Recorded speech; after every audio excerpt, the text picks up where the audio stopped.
Pets Add Life, your guide to the latest in pet trends, products, and the joy of the human-animal bond, with Kristen Levine and Chris Bonifati, powered by the American Pet Products Association and DOGTV. All right. Welcome to another episode of the PAL podcast. I am your voice with your host with a normal voice. We're coming out of our break with the crazy energy. I'm your host with a very normal, very average voice. Chris Bonifati, joined as always by the unstoppable, the unbreakable Kristen Levine. Whoop, whoop. That's me. Kristen, I feel like you have an ideal Saturday Night Live voice. Like the announcer would say her voice so well, like, and joining us, Kristen Levine. Right. And you'd come out, you'd do your little skit. My monologue. Yeah, your monologue. Oh, hey, did you watch that 50th anniversary of SNL? I've seen some of it. Ago. I have a couple of friends who write on the show. No way! How cool is that? Yeah. It's really cool. She actually wrote the infamous Domingo thing that's gone around with Ariana Grande and all that stuff. Yeah. She is incredibly talented. Kira, if you're listening to my show, why? Don't say that. Of course she's listening. Okay, no. Yeah. But no, I did catch some of the 50th stuff. It was very good. They did a great job. Very cool. Hey. But hey, so, we have a great show too. We do. I've heard rumor on the street is the PAL podcast is the next SNL. It is. We just need to add a musical guest. Which I could do that. No, Make not you. Way downtown. Okay. Never mind. But let's not do a musical guest. Let's instead do two awesome stories, two pet-related non-musical guests. Though sometimes we have some musical guests, musically inclined guests. At least one. Yeah, at least one, maybe even two. And we'll answer two of your questions as well, because that's what we do here. But we're going to try and make you laugh a little bit, I think. Maybe not as much as SNL, but maybe a dry chuckle or a little bit of if you laugh, it's probably going to be unintentionally. Whereas, it's going to be, we did something stupid and you're laughing at us, not with us. And hey, if you haven't followed us on social, do that. Pets Add Life all over your social avenues. Follow DOGTV as well. They have that new Amazon Fast channel. Get that on your Fire Stick stat. Do it now, unless you're driving. In which case, wait until you're not driving and then do it. But that's the only way to get us in stunning 4K resolution. I don't think it's 4K. I think it's 1080. But I'm gonna say a lot. Stunning 4K. If it's 4K, I need to push back. Yeah. You can see every pore on my face. That's right. That's the kind of cameras work. But yeah, go ahead and download the Fast channel. Follow us on social. Interact. Be part of the show. You could be part of it. And we'll get to more of that later. For now, let's jump into story time. Kristen and Chris present Storytime. All right, Chris, I have a story I'm excited to share. It's actually not a story. It's more of a public service announcement. Okay. March is Adopt a Guinea Pig Month. I bet you didn't know that. And, we don't talk about guinea pigs enough on this show. And I love guinea pigs. I've never had one, but, I used to work at an animal shelter and we would get guinea pigs turned in from time to time. And they're just the coolest pets. They make really great first pets for kids. So I just wanted to give you a little info on guinea pigs in case you're looking for a small critter, or maybe the kids have been begging for a pet. Also, too, I want to tell you that if you walk into a pet store, Petco, PetSmart, you see the little critters. They often have guinea pigs, but a lot of people don't know that animal shelters also have guinea pigs. Not all animal shelters, but check with your animal shelter first because they may have guinea pigs available. Now, here's why they're good pets. First of all, they are adorable. They're small size, like I would say the size of a burrito from Chipotle. They come with different, obviously different colors and fur lengths. They have very playful behavior and they're very social. They actually thrive in pairs. and they enjoy being petted and handled if they're properly socialized when they're young. They're relatively low maintenance. They do need a proper diet and obviously a clean cage. But compared to a dog or a cat, their care needs are a little bit less, a little bit easier to manage. And they're good for kids, I would say, depending on the child, of course, but I'm just going to say age 6 and up, maybe younger if supervised. Well, kids really should always be supervised with pets. But guinea pigs, like I said earlier, can really be a great first pet for kids who can handle them gently. And a few things to consider before getting a guinea pig are, like I said before, it's not a good idea to have one guinea pig. They'll be very lonely. They require at least one other companion. And you want to make sure that you have either 2 males or 2 females. Otherwise, you'll have a whole bushel of guinea pigs. They need to have a proper diet consisting of hay, fresh veggies, and a small amount of pellets. Their cages need to be spacious enough to allow for adequate bedding, so they have hiding spots and feeding spots. And then veterinary care, you should find a vet that's experienced with small animals to ensure that they get proper health care. So, have you ever had a guinea pig, Chris? I did not. I had a hamster who met a rather unfortunate demise. Oh. That's not your story, I hope. I know. I don't know if I should share that story on no, please the show don't. at all. Poor little. Her name was Rolly. She was adorable. She was a great pet. We had her for a very long time. I shouldn't say unfortunate. Good. Maybe one day I'll share that story after a few cocktails. But you said they're the size of a Chipotle burrito, and it got me thinking that burrito would be a great name for a guinea pig. Oh, that would be so cute. But what would you name Burrito's companion? Chipotle. Enchilada? So okay. Chipotle and burrito. Yeah. You also, this is lunchtime. You got me hungry. You said Chipotle burrito. My mind went to places, and I was like, wait, she's talking about guinea pigs. Don't get hungry while she's talking about guinea pigs. That's rude. So what's your story? I've got something here coming out of Denver. And we talk often about, and we've talked with some experts, I know in previous episodes about pet-friendly communities and pet-friendly living, and how we as a society can make owning an animal easier and more fruitful and better for us and for the animals. Well, Denver's taking a step forward here and is attempting to pass some pet-friendly living legislation. Some of the things that would be included is they provide subsidies to developers who create housing that is pet-friendly. They'd also be looking to loosen restrictions on parks that don't allow for animals.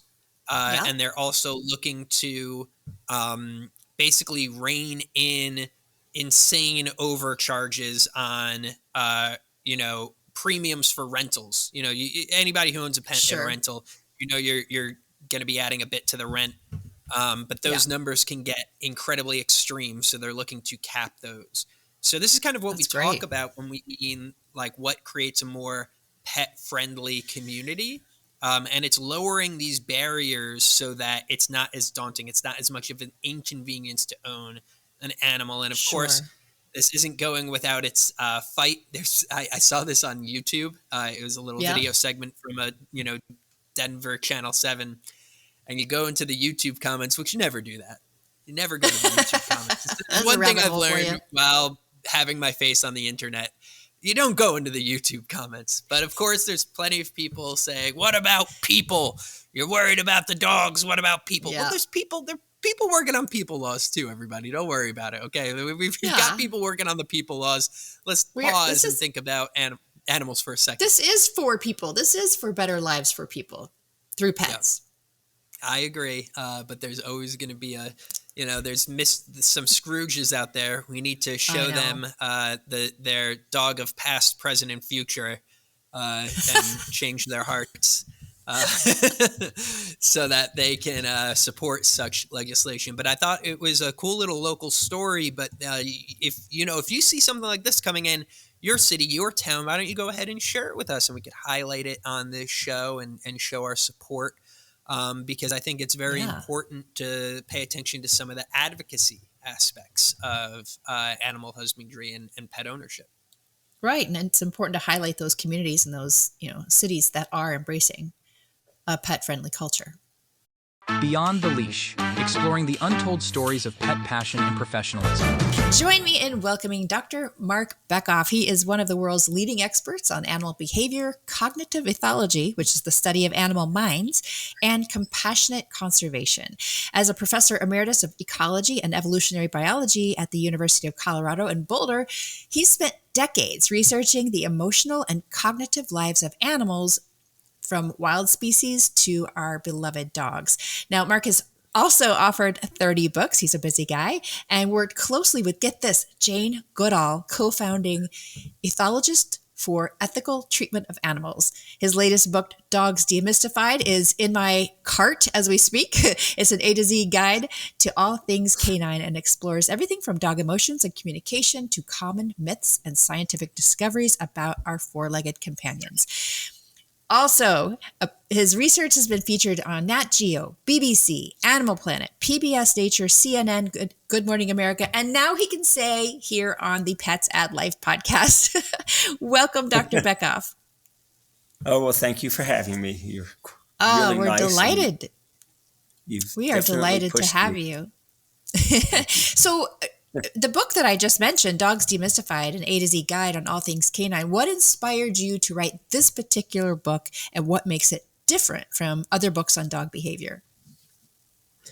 Well, I'm an ethologist, so I do mostly field work. So, and I've studied wild canids and, coyotes, wolves, foxes. So I'm trying to bring more of an evolutionary and an ecological approach to the study of dogs. And ethology is really based on really detailed observations. And so one of the things I try to do in this work is to show people how to become fluent in dog or dog literate, and then show them how a lot of what dogs do, because all dogs come from a common wolf ancestor, is the way in which wolves and coyotes and their wild relatives behave. So dogs have wolf genes, they have wolf engrams in their brains. And so, just to sort of ground dogs as wild animals in many ways, which a large percentage of dogs in the world are free-ranging and feral.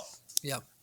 So you've spent a lot of time researching the emotional lives of animals. So I'm sort of curious if there's any big conceptions people make about dogs and their emotions. Do dogs feel the same spectrum of emotions that we do? Yeah, that's a great question. They do. I mean, there's no reason to rename animal emotions, if you will. Mm-hmm. When you see a dog do something that would remind us of how a person would feel if they were happy, sad, grieving, jealous, guilty, you see the same patterns of behavior in dogs and other non-human animals. So the misconceptions are that a lot of people really underestimate how deeply emotional and sentient dogs are. And sentient means they're feeling beings. And among the biggest misconceptions, I think, is that a lot of people think that dogs don't feel guilt. And there's enough evidence that they do. And what they're doing is they're misunderstanding a study done by another dog expert, Alexandra Horowitz. And what Alexandra found was that we're not very good at identifying, say, the guilty face or guilty behavior, but she never said dogs don't feel guilt. And I want to say that because whenever I say we don't know if dogs feel guilt, I get about 1,000 emails from people. And okay, you can put out some of the stuff is kind of junky, but everyone else says, well, where are the studies? And I think that's a really important point to note, because for a long time people said dogs didn't feel jealous, and then people did neuroimaging studies on dogs when they're in a position when we would think humans feel jealous, and the same areas of the brain light up. So so it's a great question. So yeah, dogs are very deeply emotional and highly sentient.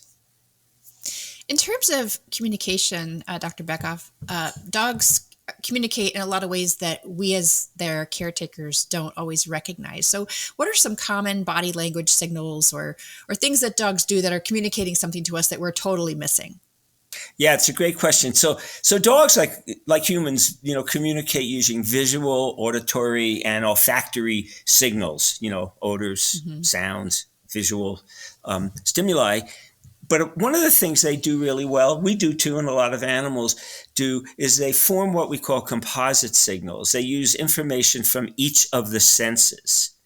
And so coming and their gait, their postures, and looking where are the ears, where are the tails, are they standing upright, what's the nature of their gait, are their eyes open, are they closed, are their lips drawn back, or are they droopy? And so I think the misconceptions that some people have, I don't know how many, is that they don't realize that dogs are reading us really well, but we're not reading them, nor are we, as well as we can, which gets back to your first great question, and that is, why did I write the book? Among the reasons was, once again, to get people to be fluent in dog or dog literate, which means when you watch a dog doing something, you've got to focus and pay attention to the entire body, not just, are they barking, are they whining, are they low to the ground, are they just slinking along, or are they really, running in what we call these zoomies? So it's really, and the goal of the book, of course, ultimately, among other reasons, was the better you understand your dog and the individual personalities of your dog and all dogs, the better will be your relationship with them. Yeah. And I want to drill in on that a little bit. For pet parents out there who want a deeper relationship with their animal, what are some of the practices that they could put in place to help them spot some of these, emotions and emotional changes? And maybe how could that apply to the way we train and communicate with the dog? Yeah, that's a great question, because as we'll talk maybe later, I'm a real fan of positive force-free training. I don't think we need to use shock collars. We don't need to use aversive training. You can get your dog to do anything, like you can get a child to, or another human being to do anything if they're living in fear of you. So I think that what I love is I spend a lot of time at dog parks, and there's some excellent ones around Boulder, and I have people ask me questions. They take out their iPhones or whatever phone they have. They take videos and they send them to me. So last week I got 2 videos from people I don't know, not even in Boulder, saying, I was watching my dogs play. They were play fighting. It looked like they were really fighting, but I don't think they were. So these people are who I call citizen scientists. And I shouldn't say I'm amazed, because that means I have a negative view of the intellect of people, maybe a lot of people, but not them. They become ethologists. They become what we call citizen scientists. So the best way you can learn about your dog is pay careful attention to what they're doing, the context in which it's, occurring. Do they have choice? We call it agency, for example. Do they have enough choices? Because one of the downfalls of living with a captive dog, I mean, they are captive, but I don't really mean that in a negative way, is we don't give them the opportunity to express their dogness, who they really are. So when they're free ranging and you don't helicopter them, they really do things that I've read from lab studies, well, dogs don't do something or can't do something. And I'm thinking, gosh, I just saw it 20 times in the last 3 hours I was watching free-ranging dogs. So your question is a really good one, but it comes down to carefully watching your dog for whom they are. Not all dogs are the same, breed or mix, behave the same. And we'll get to that. We'll get to this later on in the myths, is that there's no universal prototype dog. There's no the dog.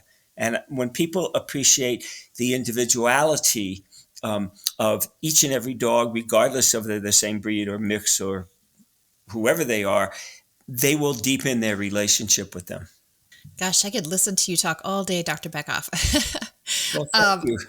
I'm curious. You've had an opportunity to work with everyone from Jane Goodall to prison inmates, and I'm curious to know, how has teaching others about animals or working with others and animals, how has that shaped your own understanding of them?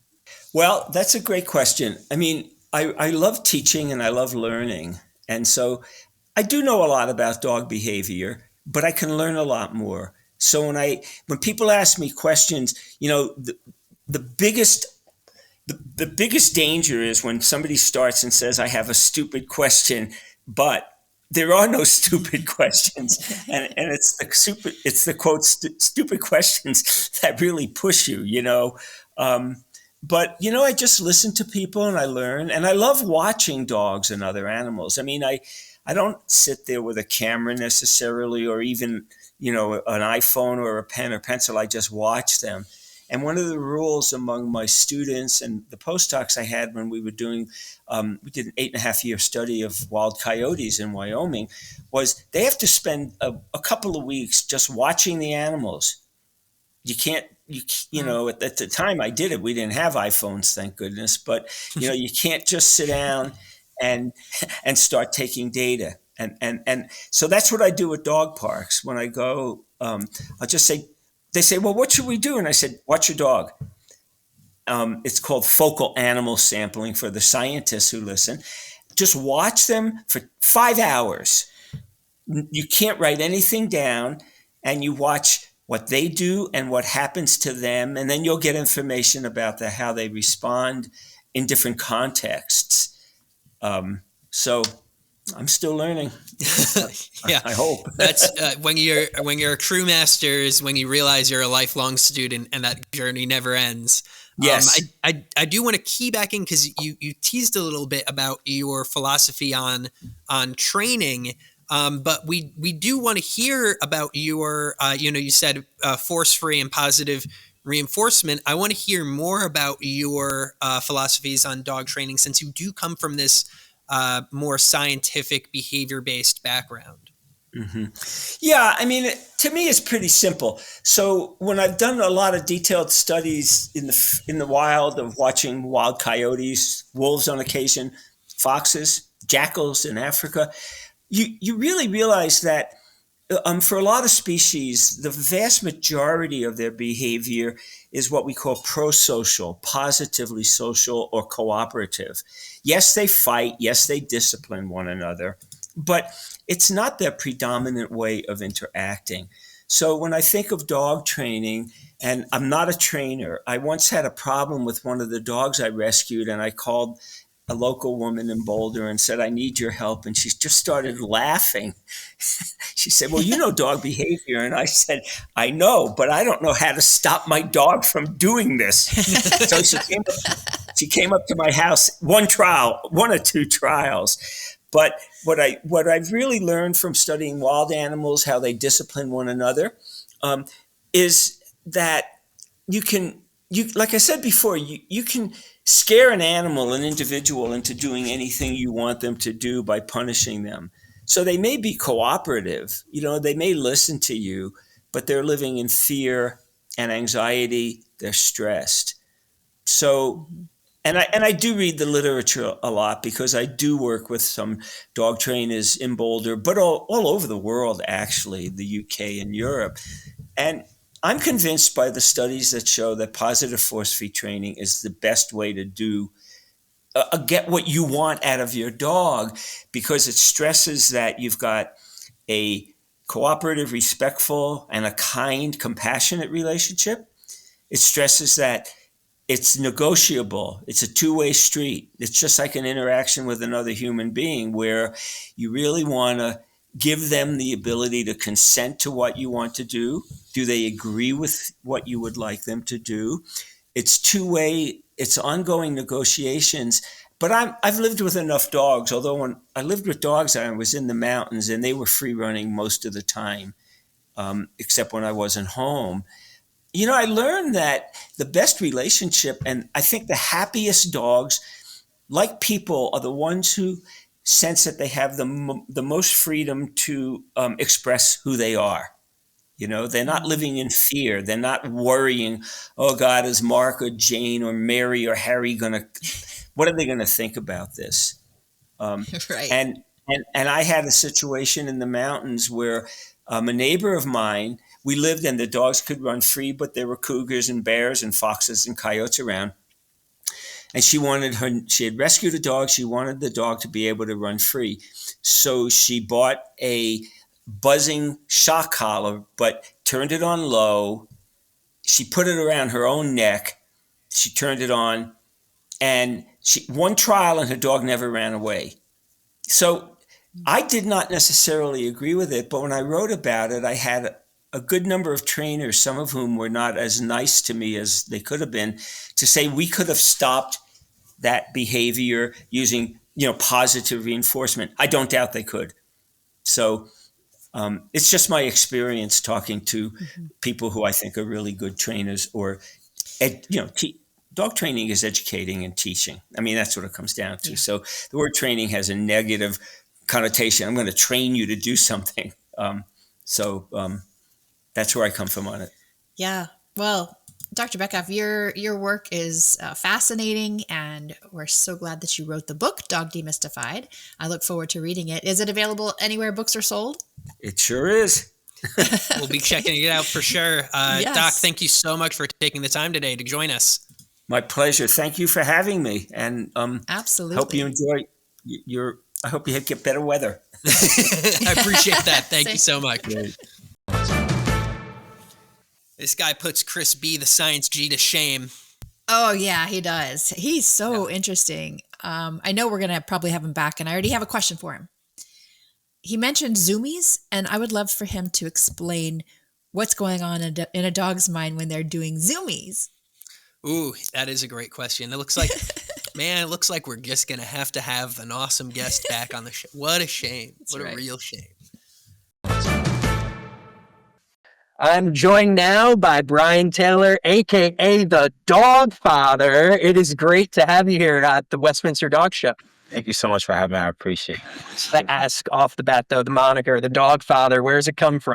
Think about it. I have a business in Harlem. Okay. And you heard of Godfather. So it just made sense to make a positive twist and then call it the Dogfather of Harlem. Since we're working with the biggest population outside of humans are dogs. So I was like, you know what? It just makes sense. So I'm going to be the Dogfather of Harlem, and he stuck with me. It's been about 7 years. I love that. And tell me a little bit about your business, having that grooming shop over in Harlem. What makes you guys so special? We're all about a community. I have an 80-20 rules. 80% of the time is building a business, and 20% is giving back to the community. We do summer youth employments. We do a lot of internships around animal cares. Yeah. And then, we're a Black-owned business in the middle of Harlem where dogs are becoming such a big deal, and it's part of our family. So I think what makes us unique is that we really tend to our community, but we also focus on education around dog grooming. We offer daycare service, we offer boarding services, but we also do activities. We do the Halloween parties, we do swimming pool. Yeah. We do Doggy Picasso, where we get pet parents to do activities with their dogs in Harlem. Yeah, it's absolutely amazing. And you touched on a little bit of that education aspect. Yeah. You're a big content creator yourself, Yes. all over the social medias. And one of the things you talk about is kind of like how to take better care of your pets. So for some of our listeners, what are some of your hot tips on how to just take good care of your dog, make sure they're well manicured, clean, and I think the first thing is before you get any dog, you need to know what your lifestyle is and what does that consist of. Yeah. A lot of times, people go get a dog because, oh my God, I love this. Yeah, look how cute it is. It's cute, doodle, but they don't realize how much work and dedication it take. So I always tell pet parents, the rule is you need to know what your lifestyle is and what your budget is. Then you find a dog that meets those requirements. If you're more of a person, you have a lot of time, you can take your dog for long walks, you can take your dog to the groomer, or if you don't have time, you may need doggy daycare, you need dog training. So once you understand your lifestyle, then pick a dog that fits your lifestyle. It makes the whole thing easier. But nowadays, because of social, you see me on TikTok Live and YouTube Live, and I'm actually educating pet parents about how they can maintain their dogs. You can go to ChatGPT now. You can create your own version where you can ask ChatGPT about animal care. And you can go to your platform and just really get information about what it takes to maintain your dog. So the one tip is the information is there. Yeah. Just ask the right questions and you will. Yeah, it is incredible. We were talking a little bit before Yeah. we went live about just how, different the industry is and how much information is available. It's awesome that you're such a big part of it yourself. Yeah. I drive and the more you know, the better way you're going to make that decision. Yeah. So if you know a little bit more, it's there for you. And everyone right now, fluffy dog crazy. They always want the Kim Kardashian type of, like one of these groomers are doing Kim Kardashian on their dog, on the poodle. I don't want to say, but I really want to say, but the thing is, you want that, but the thing about us in the pet industry, I think we've always been great about giving that information. Yeah. Because the dogs don't speak for themselves. So it's our responsibility as pet professional to be able to have enough information so people can digest and be able to make right decisions. I think the other part of the pet industry that's really incredible is how much everybody's willing to give back. Absolutely. And obviously, as a small business owner, the pandemic changed a lot of things for you, but you made this incredible pivot into helping other people. So you want to talk a little bit about that journey? Yeah, absolutely.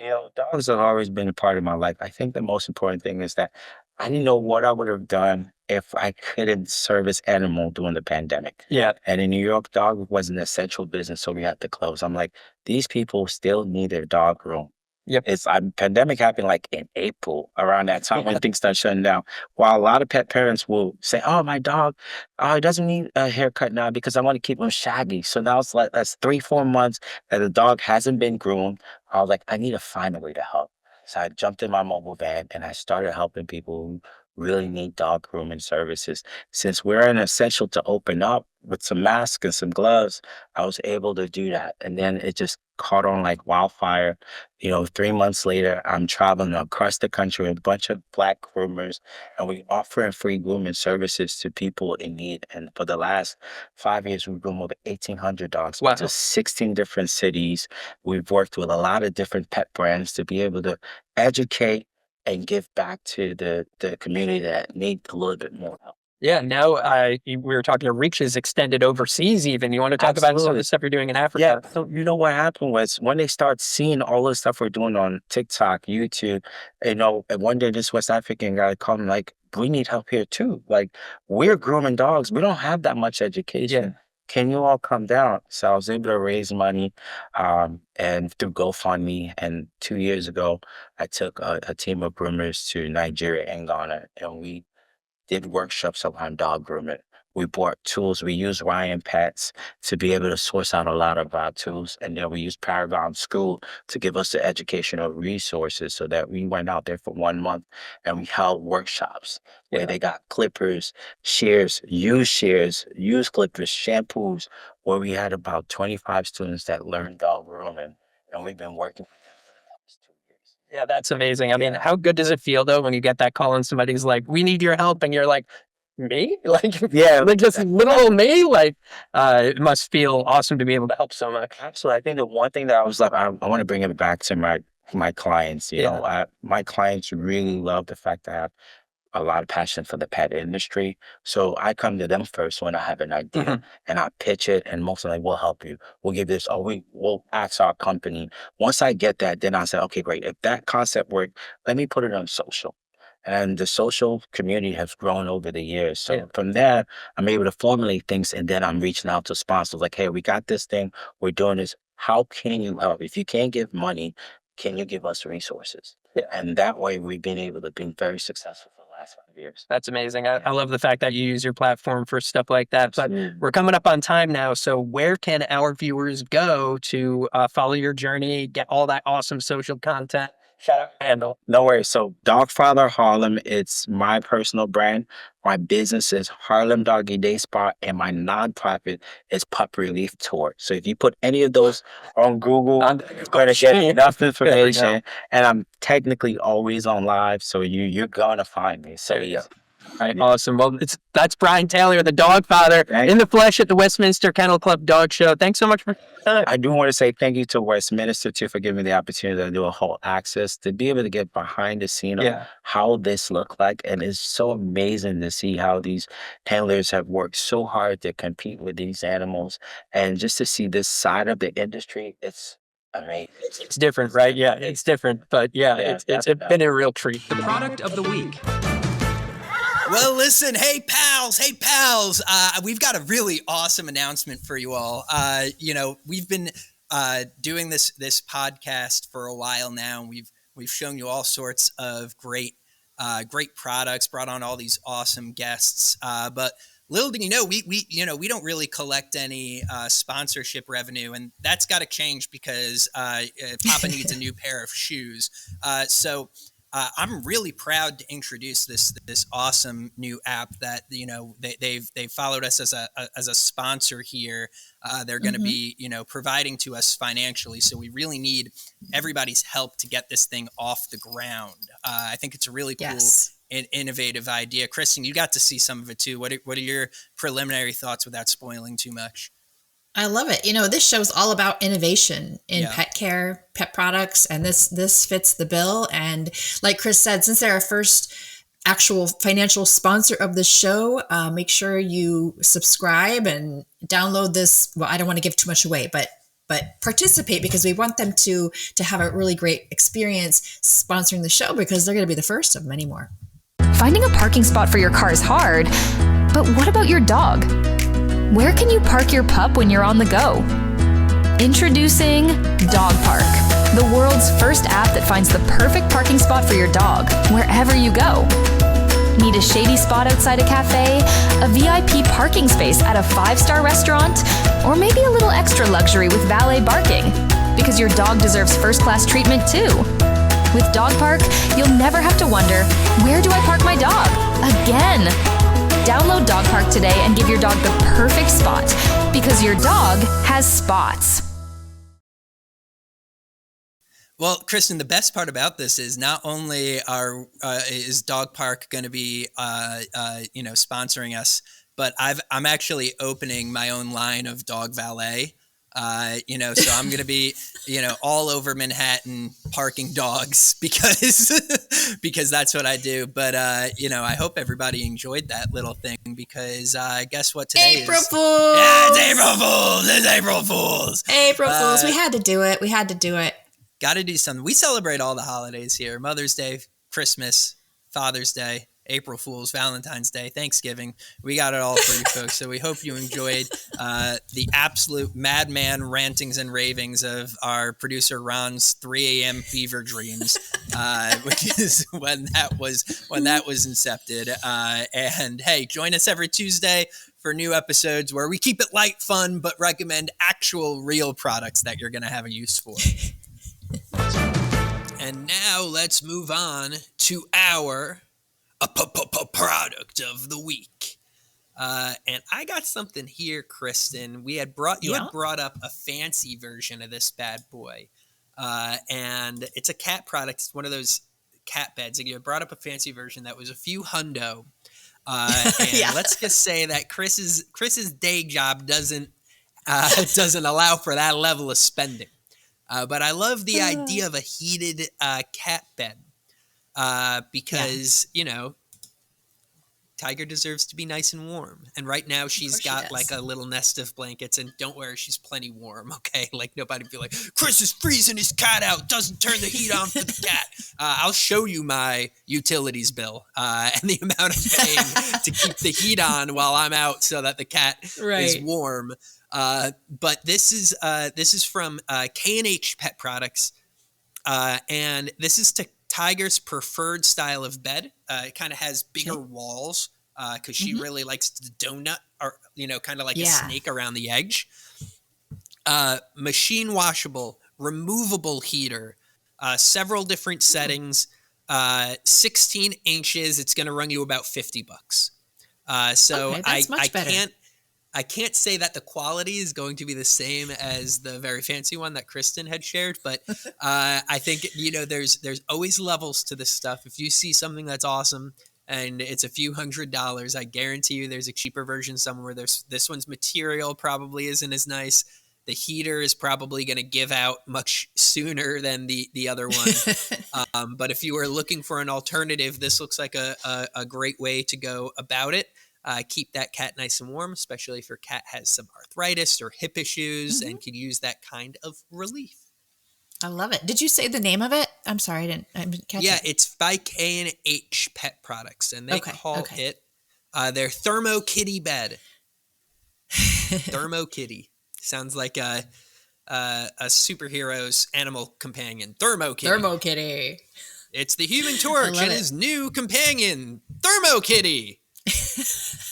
Well, it's great too, because what if you have multiple cats? You're not going to buy the bougie bed for every cat in your family. So that's a really good one. You get it for your favorite, and then the rest get the...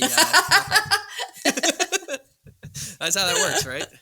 I guess so. All right. So I had a really cool product picked out this morning, and then I was surfing through my emails, and I found a product I liked even better because it's really, really clever and funny. Okay. So have you seen whatever social media platform you prefer? Have you seen the videos where people wrap like plastic wrap around their forehead, and then they smear peanut butter on their forehead, and then they're trimming so they can trim their dog or cats. Well, mostly it's dogs. So they can trim the dog's nails. The dogs are focused on the peanut butter. Okay. So I think that's really clever. However, this company, I'm sure you've heard of them, Chris, Warren London. They, I thought they specialize in grooming care products, but they have come out with this. It's a baseball hat that already has like a licky mat attached to the front of the baseball hat. It's called a Distracta hat, the dog lick hat. How hilarious is that? And it's an adjustable size baseball cap, so it'll fit pretty much anybody's head except Chris, because he's got a huge head. And then it's only $29.99, and it comes with a little spatula so you can smear the peanut butter on it. And I just thought that was funny and clever. So you no longer have to wrap cellophane around your forehead. Somebody from Warren London, their product developer, was looking at TikTok and saw those videos and went, wait, I can make money off of this. Wait, I'm getting in on this trend. Yeah, I'm getting in on this because it is it's one of those ideas that is so silly but so good. Like it just does work. Dogs are. I love them. They're stupid. They're stupid. They're distracted easily, and they're food motivated. So they're easily bought off with peanut butter or Cheese Whiz or whatever you could squirt on that hat. Whatever. Yeah. I think that's great. I think it's great that somebody turned it into a real product. Awesome stuff. Q&As. All right, Kristen, it's time for our favorite segment of the show. That's right. You've got burning questions. We've got answers. That is a fact of life. We have 2 questions here that were submitted by some of our listeners. And I know what you're thinking. You're listening and you're going, I need my question answered by Chris and Kristen. If it doesn't happen, I'm going to flip out. I'm going to start tossing furniture all around. Don't throw your tantrum yet, because you could have your question answered on the show. It's quite easy. You're going to head on over to petsadlife.org/podcast. That's petsadlife.org/podcast. And you're going to scroll on down to the bottom of that page and see a form to submit your question. Or if you are as brave as the prototype beta tester of the Distracta hat, then you could actually record a voice memo and we'll play your question live on air. But without further ado, Chris, I've got this question. I've been excited to ask you this question all episode because I think it's such a fun one. It's such a fun one because it is this is simultaneously, in my opinion, the easiest and hardest question to answer on this show, but I'd love to get your take on it. And it comes from Lisa in Chicago. Thank you, Lisa, for the question. Lisa asks, I really want a dog or cat, but my partner isn't a fan of pets and doesn't want one. Have you or anyone you know been in this situation, and how can we find a compromise? So, Kristen, it's time for us to turn into a relationship advice podcast. Oh, now we're doing relationship advice.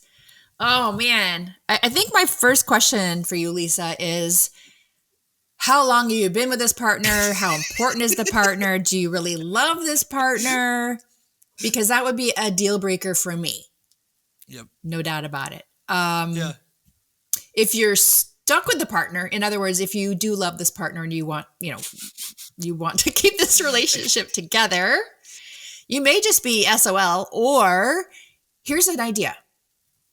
What if you get your partner to agree to let you just foster a dog or a cat from a local shelter, rescue?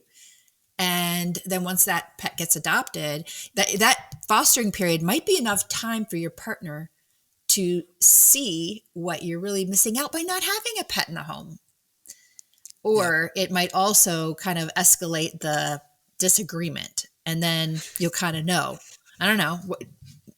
Chris, I feel like I like the weaponized sadness technique there, where you get a foster and then the foster has to leave, and then they'll feel really sad and they'll be like, what is this feeling I'm feeling? Yes. My advice is dump them. But realistically, there's this genre of person, specifically the stereotype is men and husband. The husband who didn't want cat, right? And then ends up loving cat. Yes. And this is terrible advice. I'm about to give you terrible advice. I'm just warning you. That would be a good time to go take a break or grab a... Yeah, this is the worst advice I've ever given out on this show, but I'm going to give it anyway because it's my opinion and I'm allowed to be wrong every now and again. Just get the animal anyway. Just get the animal anyway and let it either end your relationship with them or change their mind. Yeah, but what happens if it backfires and you have to surrender or rehome the pet, and then they take the hit. Yeah, okay, so that's why it's bad advice. That's why you know what I like. You're right, Kristen. That's why it's bad advice. Okay. But I mean, if I'm me, I would sooner make the person leave than the animal. Yeah. Luckily, Chris and I are both in marriages where the pets are encouraged, so we don't have to worry about stuff like that. But yeah, I think I agree, Kristen. That would have been a deal breaker for me. Just saying. Don't take my advice. Listen to Kristen. That was a fun question. I think I encourage more relationship questions. So yeah, that'll be fun. So we have that down pat over here. But I've got a more traditional question for you, Chris, and this one comes from Emma. Emma's in San Diego. So Emma says, my indoor cat seems bored, and I've read that some people take their cats on walks. Is it actually safe and beneficial to take a cat outside on a leash, or is there a better way to provide extra stimulation indoors? That's a great question. And first off, is it safe? Absolutely. If you get the right kind of harness, and it's not like a cheap dollar store thing, it's the same amount of risk as taking a dog out. It might try to bolt, but you got them in a harness. And these harnesses for cats, I mean, you're under their armpits. They're not, they're not escaping that. But here's the real question. Is your cat even going to be down? Like I've seen people put harnesses on their cats and their cats just give up on life. They're like, if this is what you're going to do to me, I'd rather die. And they just sort of freeze and fall over. So like your cat just might not be down. I told this story a couple weeks ago about us trying to bring Tiger out. And we got the harness on her, brought her out. She turned around, went right back inside. So it's absolutely safe. Get the right product and try. But now to the second part of your question. What about indoor stimulation? Because, what if the cat is simply not down to take beautiful walks in sunny San Diego? What you need to do is provide, and it's a lot of people say bring the outdoors indoors. That's not necessarily the right tact. It's more you want to channel those instincts that a cat has. So think about your cat's behavior and what they do when they're bored. If your cat is ripping up your furniture, they may have like a digging instinct and they're just getting it out on your cushions. There's these great toys you could get that stimulate because some cats hunt for moles. these little moles that are underground, and they like to search them out and pounce on them. So they make these great toys that are kind of like whack-a-mole-esque, or something under a carpet that scurries around. If your cat just starts climbing furniture all the time, it might be time to get a better cat tree and give them higher vantage points. And there's all sorts of games and activities that basically stimulate the things that cats would be doing in nature. Because even if you think you have the most domesticated, cutesy pomp cat, cats have not evolved beyond those base instincts. And that is what creates boredom, is when those aren't being stimulated. So take a look, listen to some previous episodes for some product recommendations. We got a ton in there. But that's the direction I would go. Give it a whirl. There's nothing unsafe about it if you've got the right product, taking the cat for a walk. Yeah. And take if you a video. do get your cat, I want to see. Yeah, I was just going to say that. I'd love to see it. Beat you to it. We'd love to see it. So go ahead and do that. And once again, Chris, we are at the end of the show already. Why? I know. Yeah, well, it's because we finished. The show has to end. If this were a 24-hour marathon, we'd have 0 listeners, because nobody wants that. Nobody wants that. I don't want that. We're filming this at 2 a.m. off the coast of Japan on the island of Okinawa, but in like one of the old bomb shelters. I'm chained to, you can't see it, but my ankles are chained to the ground. They don't let me leave. So for all of our Japanese fans, please come find me and help me escape from captivity, from podcasting hell. But for all of those who are enjoying the show, I'm glad you are. If you could rate, review, subscribe, like, do all of those wonderful things, it would be much appreciated. But fret not, even if I do manage to escape my torture chamber, we'll still be back next Tuesday, because you could release Chris for some time, but like a trained carrier pigeon, I will always return home to my microphone. What was migrate back here on every Tuesday. I'll be migrating back here next Tuesday. And until then, be kind to yourself, be kind to your pets, and we'll see you in a week. We are snout of here.